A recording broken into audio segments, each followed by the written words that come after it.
Hola, ¿qué tal, mis titanosaurias? ¿Cómo están? Bienvenidos a un capítulo más de Ciencia con Glitter. Mi nombre es Miss Beca y estamos nuevamente aquí en Beca Te Explica, listos para hablar de dinosaurios, mi tema favorito. El día de hoy les voy a comentar un poquito acerca de lo que estuvo bien, lo que estuvo mal y lo que estuvo cuestionable de la película de Jurassic World Rebirth. Y vamos a hablar un poquito acerca de la ciencia detrás de las criaturas prehistóricas que nos dieron mucha vida en Jurassic World. Entonces, bueno, quédense ahí donde están, amárrense bien a sus asientos y prepárense para esta aventura jurásica. Comenzamos.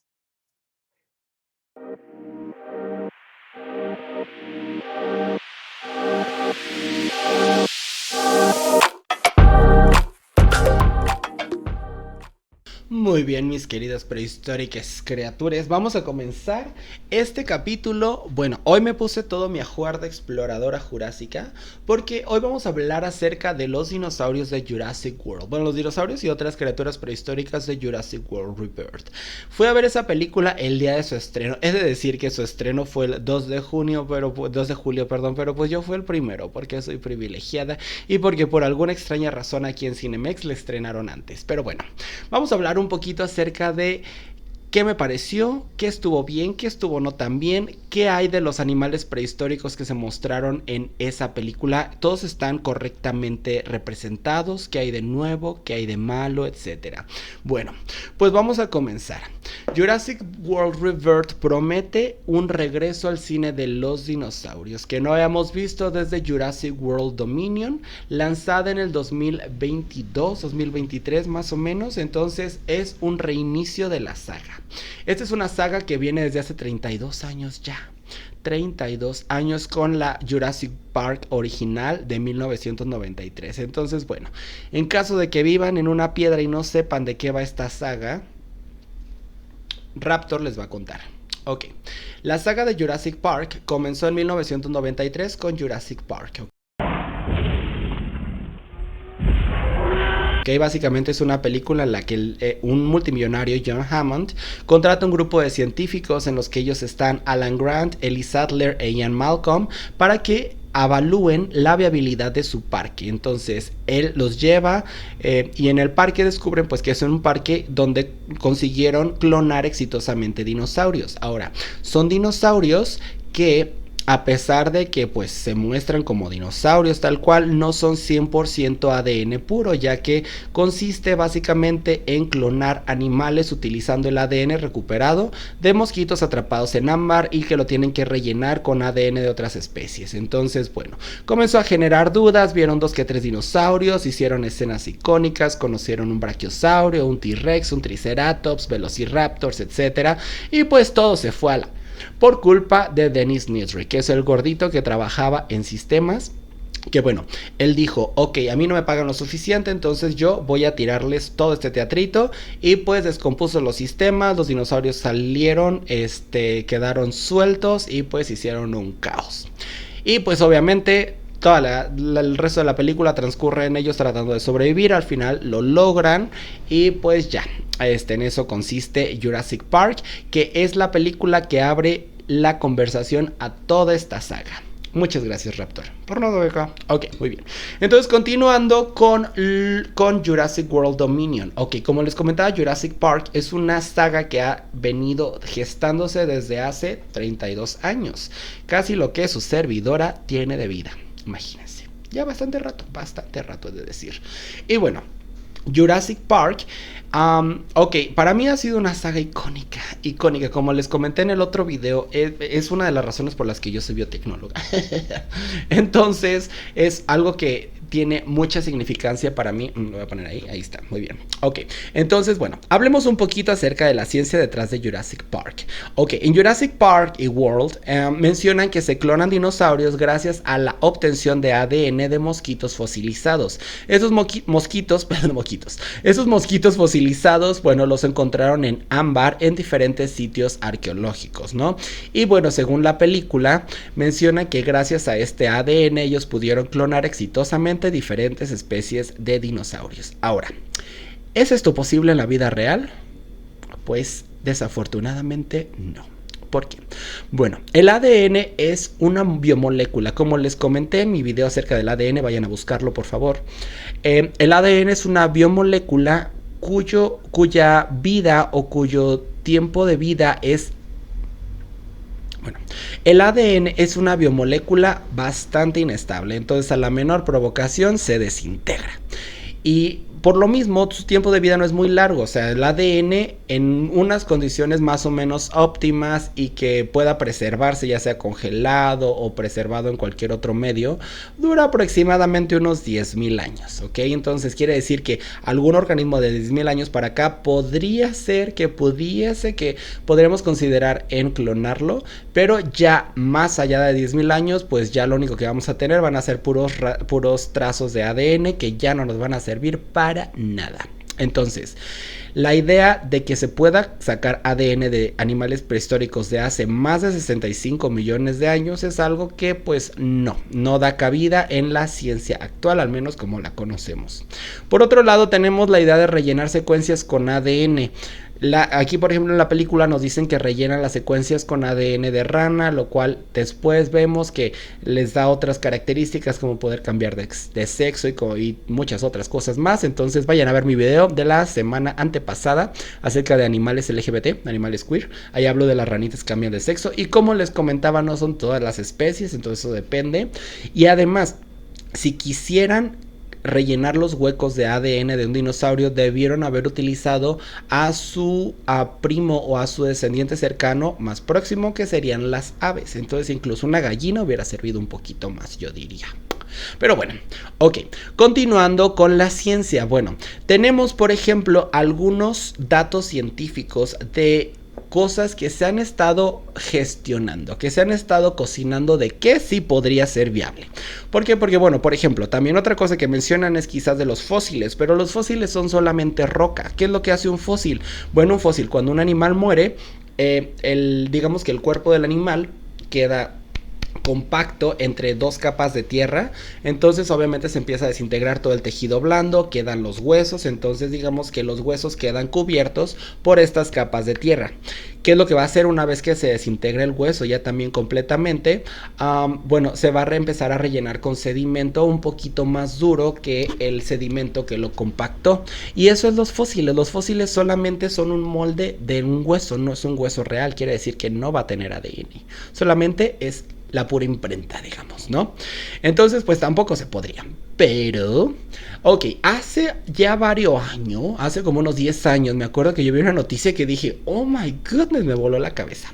No sé si han escuchado por ahí del Chickenosaurus. Ok, bueno, el Chickenosaurus básicamente es un proyecto que traen por allá en Estados Unidos. No sé si todavía sigan, la verdad ya no le he seguido la pista, pero un proyecto que traían en Estados Unidos en el que básicamente estaban tratando de revivir, o bueno, no de revivir, sino más bien de modificar genéticamente pollos, iba a decir chickens, pollos, para darles características de dinosaurios. Entonces, ¿por qué pollos? Bueno, como les comentaba, las aves son los parientes cercanos vivos más cercanos a los dinosaurios. Entonces, bueno, un pollo, pues los pollos son más fáciles de trabajar, tienen un sistema de reproducción bastante rápido, entonces pues es bastante fácil de trabajar con ellos, ¿no?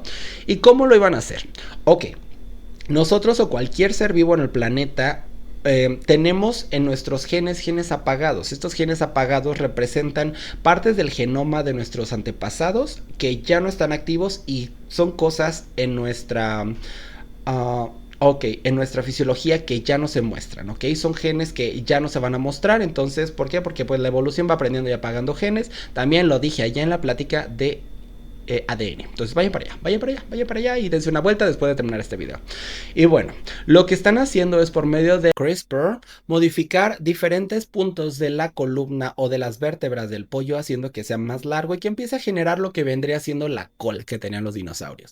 Incluso también suprimiendo genes, por ejemplo, de la generación de plumas para regresarlo a que vuelvan a ser escamas. Entonces toda esta parte de este mecanismo de un pollo híbrido frankensteinesco para poder volver a regresar a ser un dinosaurio, pues es un proyectillo que por allá traían por el profesor Jack Horner. La verdad ya le he perdido la pista. Si alguien sabe algo en qué acabó, por favor háganmelo saber, yo estoy muy interesada en ello. Y bueno, ok, ahora ¿Qué repercusiones tendría moral, éticamente y ambientalmente el traer dinosaurios a la vida? Bueno, ok, se han traído, por ejemplo, bueno, les comentaba también una vez en un video acerca de este proyecto, ¿no? De traer los lobos huargos y todo eso. Hasta cierto punto hay especies que nosotros como humanidad hemos extinto que creo que podría ser beneficioso el traerlas a la vida. Porque, bueno, hay que rellenar esos nichos ecológicos que dejaron, pero ya de eso traer un dinosaurio siento que sería una aberración ecológica y ambiental. ¿Por qué? Porque, bueno, o sea, los dinosaurios se extinguieron hace 65, 66 millones de años. Entonces, ha pasado demasiado tiempo, ya todos esos nichos ecológicos han sido llenados por nuevas especies. Y si nosotros metiéramos cualquier tipo de especie, seguramente haría un desajuste ambiental, ya sea que empiece a depredar a otras especies o que se empiece a acabar fauna nativa o flora nativa. Entonces, sí, sería un caos, sería un caos. Entonces, bueno, al rato hablamos más de eso cuando les hable de la película. Y bueno, ¿qué más? Y pues sí, básicamente, ok, si alguien intentara revivir un dino con ADN, pues lo único que va a tener es una dragona que corra. Entonces, pues sí. Es un poquito difícil, es un poquito muy imposible y pues por el momento no hemos ni he descubierto cómo hacerlo. Ok, pero no se preocupen, estén al pendiente algún día su tía Beca va a revivir un dinosaurio. Voy a tener aquí a mi pequeño Aquilops, aquí mira. Ujú. Muy bien. Pero bueno, anyway. Pues vamos a hablar un poco acerca de la película de Jurassic World Rebirth. Ok, en la película de Jurassic World Rebirth mencionan, o bueno, salen diferentes especies. Me voy a enfocar en las principales, ¿ok? Entonces, a grandes rasgos, la sinopsis consiste en que después de Jurassic World Dominion, ya ven que al final los dinosaurios andan vivos por el mundo, sueltos, haciendo desmadre y medio. Pues en Jurassic World Rebirth dicen que pues los animales o los dinosaurios ya no pudieron adaptarse al mundo del siglo XXI, las temperaturas son más frías, hay muchos pocos que están viviendo cerca del Ecuador, pero en general en todas las zonas ya más frías empezaron a morir. Bueno, entonces hay un grupo de científicos liderado por Scarlett Johansson. Bueno, ella es como la guía, digamos, para un científico en particular, que es de Jonathan Bailey. Papacito. Pero bueno, este, ellos, Jonathan, o bueno, este equipo, tienen que ir a buscar por medio de, bueno, los contrata un empresario de una compañía farmacéutica, tienen que ir a buscar el genoma de tres dinosaurios, bueno, de tres animales prehistóricos principalmente, el mayor dinosaurio que haya existido, el mayor reptil volador y el mayor reptil acuático, ¿no? Y bueno, ellos están en una isla nueva que de la que nadie había hablado, bla, bla, bla, tienen que ir a buscarlo. Entonces, pues en eso consiste la película. Pues hablemos de los dinosaurios. Primero, tenemos al titanosaurio. El titanosaurio es el primer reptil al que ellos van a ir a buscar en la isla. ¿Ok? Bueno, no es cierto, no es el primero, pero ahorita hablamos de eso. Ok, es el dinosaurio más grande, según esto, que ha habitado la Tierra. Entonces, bueno, en el titanosaurio, ¿qué hay del titanosaurio? Aquí mencionan en la película que tiene aproximadamente 18 metros. Ok, 18 metros, que pesa 80 toneladas y que es el mayor dinosaurio que ha existido. Ok, ahora, un par de notaciones que está correcto y que no. Pues el nombre en teoría es un nombre en desuso. El género, el titanosaurio se ha mantenido más como un género, ya que al parecer la especie titanosaurio como animal ya está en desuso, ya se descubrió que en realidad son restos de otra especie, pero el género continúa. Ahora, hay animales o hay dinosaurios que están dentro del género titanosaurio, como el Drognotus, como el alamosaurio, como el argentinosaurio, todos estos son titanosaurios y sí son efectivamente los dinosaurios más grandes que han existido. Ahora, ellos mencionan que tienen aproximadamente 18 metros, me parece, mencionan en la película, pues resulta y resalta que en realidad eran muchísimo más grandes. ¿Ok? Incluso los ejemplares más largos llegaban a medir hasta 30 metros. ¿Ok? Y bueno, en cuanto al peso, obviamente eran mucho más pesados. Ahí mencionan que eran 80 toneladas, eran aproximadamente 120. ¿Ok?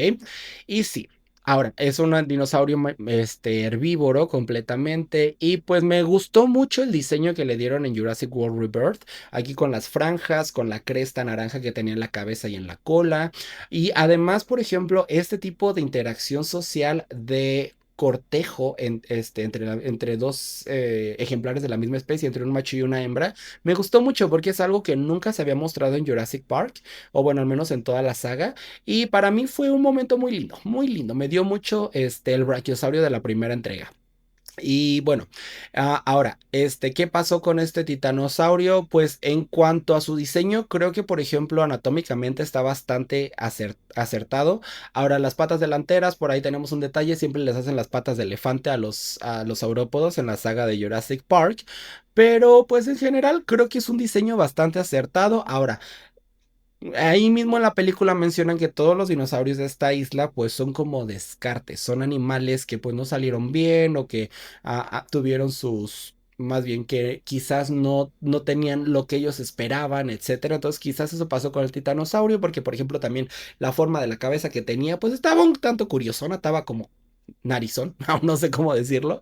Y lo que me gustó, por ejemplo, fue el hecho de la velita. O sea, no se han descubierto velas en animales. Por ejemplo, tenemos al amargosaurio y a este badajasaurio, que ahí sí tenían su vela. O en cuanto a los titanosaurios, en teoría no se han descubierto que tengan velas. De algunos tenían osteodermos, que son como esta especie de placas en la piel.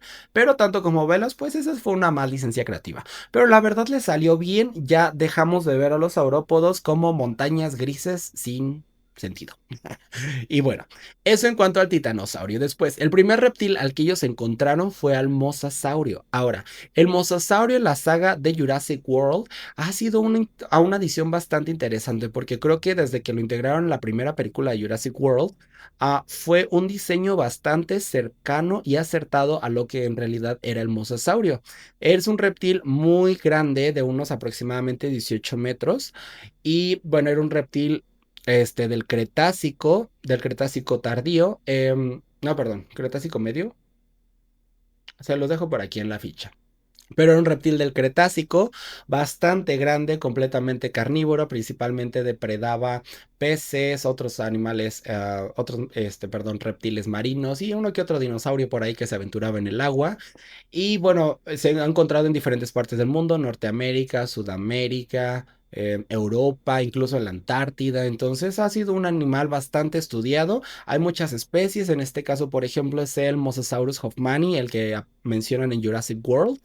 Y bueno, la verdad es un diseño bastante cercano, bastante acertado, porque como les comentaba, ya lo retratan, por ejemplo, con la aleta al final de la cola, que ya era una aleta que iba como un poquito más a lo que tenemos en los cetáceos. También, por ejemplo, la variación de color me gustó mucho más que en la original de Jurassic World. En esta, por ejemplo, le dieron una variación de color que suelen tener los cetáceos, que es un vientre más claro con un dorso más oscuro, justamente como para poder camuflajear un poquito cuando están nadando en el agua. Y fuera de eso, creo que el diseño ha sido de los más acertados que tienen en la saga, salvo por el hecho de que estaba demasiado grande el que tienen en la saga. O sea, como les comentaba, son 18 metros el Mosasaurus real. Yo creo que mínimo me dio unos 30. Porque estaba más grande que los barcos, entonces sí, sí, ahí sí se pasaron con la licencia creativa. O sea, y quizás por ser un animal marino puede que uno que otro se haya alcanzado esa dimensión, pero sí estaba bastante grande. Pero bueno, la verdad es un reptil que me gustó mucho. Incluso, por ejemplo, toda esta dinámica que tenía de mutualismo con los spinosaurus se me hizo bastante interesante. Algo que nunca habíamos visto en una saga. Y bueno, ahorita les comento más, yéndonos con nuestro siguiente animal. Y bueno, el siguiente animal al que se encuentran o de los que tienen que sacar ADN es el Quetzalcoatlus, que es el mayor reptil volador que ha existido según la película. Ahorita tenemos también el Glasodraco, algo por el estilo que se encontró en Canadá, que por ahí anda más o menos de la medida, pero bueno, tenemos el Quetzalcoatlus. El Quetzalcoatlus es uno de los mayores reptiles que ha volado en la Tierra. ¿Ok? El Quetzalcoatlus real estaba entre los 11 y 12 metros de envergadura, que es básicamente un aeroplano pequeño, y de altura más o menos lo de una jirafa, llegaba incluso hasta 3 o 4 metros de altura estando parado, bastante grande. Y bueno, irónicamente, por ejemplo, para ser un animal tan grande, pues solamente pesaba unos 200 kilogramos, porque pues obviamente necesitaba ser bastante ligero para poder emprender vuelo. Y bueno, Se han encontrado principalmente en Norteamérica. Su primer registro fue en la zona de Texas de Nuevo México y también se ha encontrado en el desierto de Coahuila y se le nombró Quetzalcoatlus, pues ¿por qué creen? Por Quetzalcoatlus, por Quetzalcoatlus, por Quetzalcoatl, el dios azteca. Entonces, bueno, este Quetzalcoatlus, hablemos un poquito de su representación en la película. Me gustó porque creo que la coloración que le dieron, el tamaño y todo estaba bastante aproximado, pero, and it's a big but, me gustó más el Quetzalcoatlus de Dominion. ¿Por qué? Porque la forma de la cara, del pico, todo, las proporciones creo que eran más cercanas. O sea, ese Quetzalcoatl estaba gigante, pero en cuanto a diseño, me gustó más ese diseño. El de esta película de Rebirth, se acerca más al tamaño, pero el otro se acercaba más en cuanto al diseño y me gustaba un poquito más. Ahora, la escena del Quetzalcoatlus, pues es bastante curiosa porque, por ejemplo, bueno, ahí es la primera vez que se ve a un pteranodón, pues ahora sí que escalando. Entonces es un approach bastante interesante. Por ejemplo, ahí lo mencionan anidando en una cueva dentro de una montaña, la cual no se tiene registro tal cual, pero pues puede que haya sucedido, porque pues obviamente en una montaña o en un risco pues tienen más posibilidad de poder despegar. Entonces pues ok, me gustó la ciencia creativa. Ahora ahí por ejemplo se enfocaron más en los huevos del Quetzalcoatlus, que sí es un reptil que ponía huevos, entonces muy bien ahí. Y pues, ¿qué más? Pues no hay mucho que comentar del Quetzalcóatl. La escena estuvo muy padre. Ahorita les comento más en cuanto a la reseña, pero sí, este, creo que salvo por el diseño, mi mayor issue con este Quetzalcóatl fue el diseño del pico que le pusieron como esta cresta. Esa cresta es del Quetzalcóatl que sacaron en la película del 2000, no, perdón, en la película Jurassic Park 3. En los juguetes de promoción sacaron un Quetzalcoatlus que tenía más o menos ese diseño. Ese es un diseño eso era un cráneo que se tenía antes, pero después se descubrió que esa cresta en realidad no iba ahí, iba más arriba. Entonces, ahí se tomaron su licencia creativa. Pero como les dije, bueno, al final de cuentas, pues en esta película, según esto, estos dinosaurios, pues, o estos animales, pues no salieron como debían, ¿no? Y bueno, hablando de dinosaurios, vamos a pasar con nuestro siguiente amiguito. El siguiente dinosaurio que nos mencionan en la película es el Spinosaurus. Y en este caso tenemos el Spinosaurus aegyptiacus.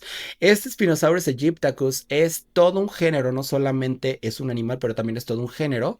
Y bueno, este es el icónico reptil con la vela en la espalda. Ahora, a mí me gustó mucho cómo lo representaron por varias razones. Número uno, el diseño está muy padre. O sea, sí hubo un debate por ahí en cuanto al cuello, que el cuello estaba muy cortito, pero pues todavía está por debate porque, por ejemplo, hay ciertas zonas de su cuello o de su esqueleto que no se han encontrado completamente. Entonces se ha basado básicamente en el holotipo, toda esta reconstrucción.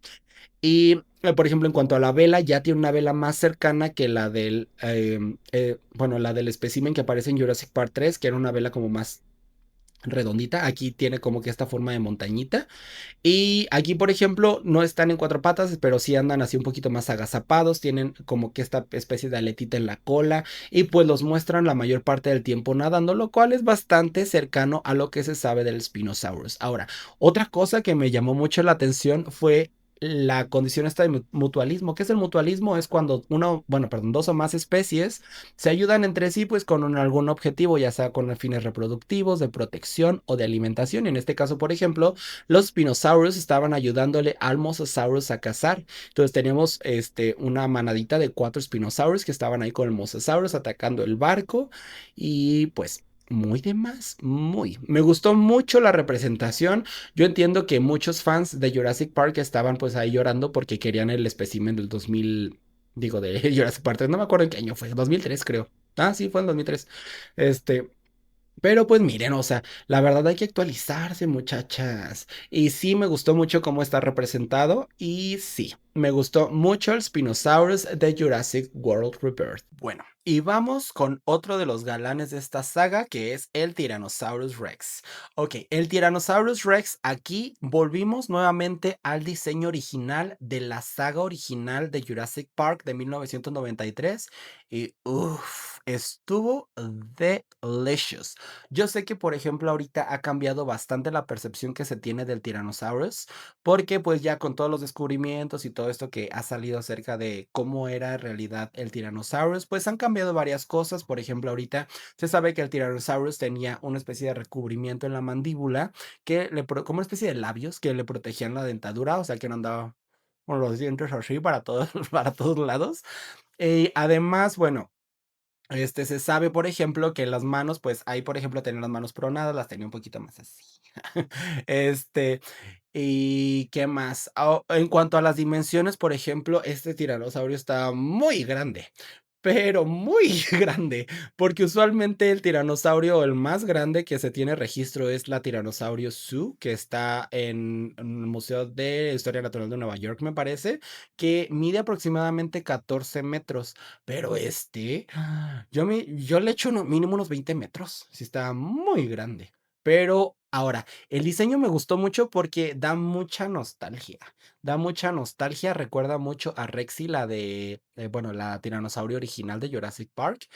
Y además el diseño en cuanto a su coloración está muy padre. O sea, ya no es el típico tiranosaurio gris o café, sino ya le metieron franjitas, ya es así como verdecito. Entonces, muy padre, muy padre. Ahora, otra cuestión es, por ejemplo, su comportamiento de que se metiera a nadar y que anduviera nadando, también es algo bastante curioso, que creo que es algo que no se ha retratado, que los dinosaurios también solían nadar. Entonces, aquí, por ejemplo, mostrando al dinosaurio o al tiranosaurio, perdón, nadando, también es algo bastante innovador que me gustó mucho. Bien, bien por eso. Muy bien.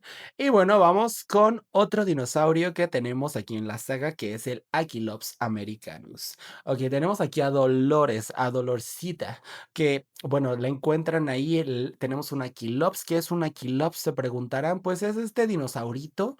Es un ceratópsido, así es. De los mismos parientes, es un pariente cercano o bueno, más bien un precursor de lo que en un futuro serían los triceratops. Entonces, es un dinosaurio ceratopsiano del Cretácico inferior. Era muy pequeño, yo creo que del tamaño de un gato, a lo mucho de haber medido unos, no sé, 30, 40 centímetros de largo, bastante liviano, de unos 3, 4 kilos de peso, y pues básicamente era como un gatito vegetariano. Entonces, el Aquilops, por ejemplo, de acá de la saga, creo que es una reconstrucción bastante cute, en el sentido en el que sí es muy comercializable, porque lo hicieron más bonito de lo que era, he de decir. Acá, por ejemplo, se parecía más a los Microceratus que a los Aquilops, he de decir, porque, por ejemplo, aquí el Aquilops de la saga tenía su cresta un poquito más pronunciada. El Aquilops real, pues tenía una pequeña cresta nada más, con 2 que 3 picos, y luego tenía un piquito así en la trompita, y acá pues tenía su piquito así muy mono, ¿no? Entonces como que lo hicieron más cute para vender peluchitos, yo creo. No, no es queja, porque la verdad sí quiero un peluche de Aquilops, ahí ya saben. Gracias. Si se les atraviesa uno. Pero no, no me desagrada. En cuanto a su comportamiento, por ejemplo, lo ponen ahí bastante curioso, medio tímido, etcétera. Pues no es así como que el gran estelar, tampoco es como que el alivio cómico, nomás estuvo ahí pues no más. No hizo gran cosa el Aquilops en la película. Pero bueno, ahí tenemos al Aquilops americanos. Y bueno, quiero hacer una pequeña mención honorífica a 3 dinosaurios bueno, perdón, 3 reptiles que también aparecieron en la película ligeramente y pues sí, no hicieron gran cosa. Por ejemplo, tenemos al Velociraptor, apareció un segundito, aparecieron 2. Es un Velociraptor muy similar a los de la saga, de hecho se parecían, la verdad no se alcanzan a ver muy bien, pero se parecían un poco a las de Jurassic Park 3, los que tenían como las crestitas aquí en la cabeza. Ya saben, bueno, estos Velociraptors en realidad se aproximan más, yo creo, a un Deinonychus o un Utahraptor de la vida real, porque los Velociraptors en realidad eran muy pequeños, del tamaño de un pavo, aproximadamente unos 30 centímetros de altura, a lo mucho, y pues mucho más pequeños, mucho más delgados y con plumas. Y acá pues eran reptiloides, del tamaño de un humano más o menos. Entonces pues sí, no hay gran cosa que decir de ellos porque pues fueron muy fugaces en la película.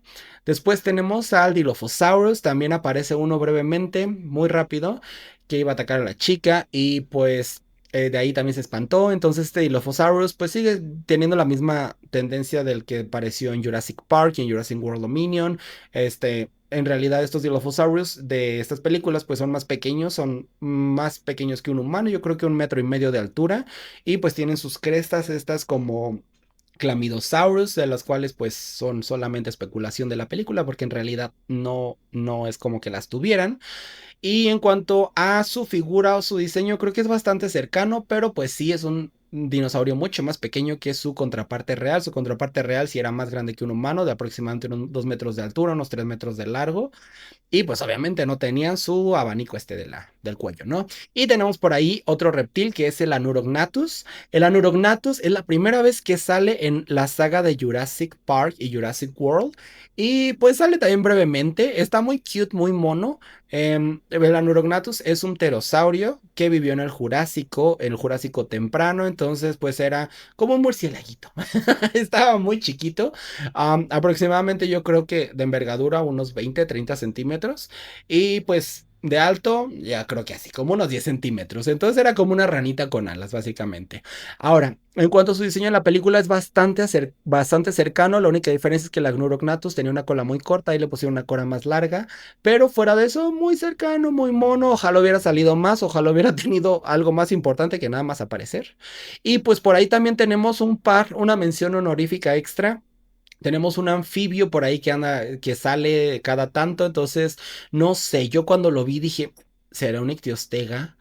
Aunque se me hace curioso, porque, por ejemplo, los ictiostega son del Pérmico. Entonces, no, perdón. Ictiostega, creo que son del Carbonífero. Y en ese entonces apenas estaban gestando insectos. No creo que haya habido insectos como los mosquitos que chuparan sangre. A menos de que lo hayan sacado de una sanguijuela o algo así, pero ya se me hace mucho. Bueno, no sé. Pero pues por ahí había un anfibio que trepaba, que subía y bajaba árboles. Y luego también salió ¿cómo se dice? Un cameo de un Closteus, que era una especie de pez también como del Pérmico, gigante. Salió una cabeza, entonces también se me hizo muy curioso que metieran un Closteus. Pero bueno, anyway, ok. Y pues esos fueron los animales prehistóricos reales que mencionan en la nueva película de Jurassic World Rebirth. Y ahora, hablemos de los animales que no existieron en la vida real y que se tomaron su licencia creativa en la película. Pues tenemos a dos. Tenemos al principal antagonista de la saga, que es el D-Rex o Distortus Rex. Este D-Rex, bueno, básicamente en la película mencionan que es como, ¿cómo decirles? Como un intento fallido para crear un dinosaurio. O sea, cuando estaban apenas comenzando a crear dinosaurios, o bueno, creo que es más como esto es más cercano, es como cuando estaban empezando a querer crear híbridos, es como un intento fallido de crear híbridos. Entonces pues por ahí les quedó mal, pero no podían eliminarlo porque pues había costado muy caro. Entonces prefirieron tenerlo con vida hasta que pues se les escapó, hizo un desmadre y pues tuvieron que evacuar las instalaciones básicamente. Y bueno, el D-Rex aparece relativamente poco en la película. Eso fue lo que no me encantó. Pero tiene un diseño muy interesante. Ese es muy polarizante porque he visto que o lo amas o lo odias. Honestamente, a mí sí me gusta. O sea, sí, ya no parece un dinosaurio, parece un alien o cualquier otra cosa, pero a mí sí me gustó. ¿Por qué? Porque, bueno, tiene aquí toda como esta cabecita de beluga, lo cual quiero suponer que es para justificar que tenga como que una inteligencia superior. Ah, además tiene dos sets de brazos, unos que están así como que caminan los nudillos tipo gorila y pues los bracitos típicos de tiranosaurio porque su genoma base supone que es tiranosaurio y pues el resto del cuerpo, las patas traseras y la cola pues es de tiranosaurio. Y es mucho más grande que un tiranosaurio. Entonces pues yo le calculo que ha de haber medido en la película como unos 23-24 metros de largo por unos 5 metros de alto yo creo porque sí está muy grande. Y pues en cuanto al Distortus Rex, pues creo que tiene un diseño, como les comentaba, muy interesante. No creo que sería algo viable dentro de nuestra realidad. ¿Por qué? Porque, bueno, este tipo de mutaciones son muy específicas, por ejemplo, para que un organismo tan grande tenga o sea hexápodo, tendría que tener otro set de omóplatos, tendría que tener algún otro, no sé, o sea, toda su fisionomía, toda su anatomía tendría que cambiar internamente desde cómo está construido su esqueleto para poder albergar extremidades diferentes para empezar. Y luego, ¿qué más? Pues no sé, o sea, siento que sería muy poco probable, por ejemplo, quiero suponer que las patas delanteras venían de alguna especie de simio, pero pues mezclado con ADN de dinosaurio, pues sí, eso ya es algo muy ciencia ficción, honestamente, no es algo que se podría lograr. Y pues ahí está el Disortus Rex. Y pues tenemos otro más que es el Mutadón. El Mutadón o los Mutadón eran una especie de híbridos entre Velociraptors y pterosaurios. En este caso creo que eran más como pteranodones. Y pues su diseño también está cool, honestamente. O sea, me hubiera gustado que, bueno, por ejemplo, la zona de la cara es como una especie de entrepico con dientes. Por ejemplo, los pteranodores pues no tenían dientes, pero era más picudo que el de un velociraptor, por ejemplo, un velociraptor de la saga. Entonces está curioso, no me encantó la cara, honestamente me hubiera gustado que hicieran el pico un poquito más pico, ¿saben? No como gancho. Y me hubiera gustado que le hubieran puesto la crestita del pteranodón. Pero, por ejemplo, el cuerpo me gustó mucho cómo resolvieron el ponerle alas. La verdad parecían como dragones, parecían como wyverns. Este, porque pues podían caminar así como pteranodones, pero tenían sus alas y además podían correr. Se me hizo un diseño bastante interesante. Tuvieron una buena participación en la película. Creo que sí generaban este estrés que generaban los Velociraptors. Em, y pues me gustó y como comentaba, la verdad, o sea, este tipo de híbridos no creo que se pueda dar. Para comenzar, son dos especies completamente diferentes. Los pteranodones no tienen nada que ver con los dinosaurios, son parte de Arcosauria, que es una rama completamente diferente de dinosauria. Entonces sería muy complicado tratar de mezclar dos organismos así. Entonces, pues quizás ahí también es otra licencia creativa por parte de la ciencia ficción.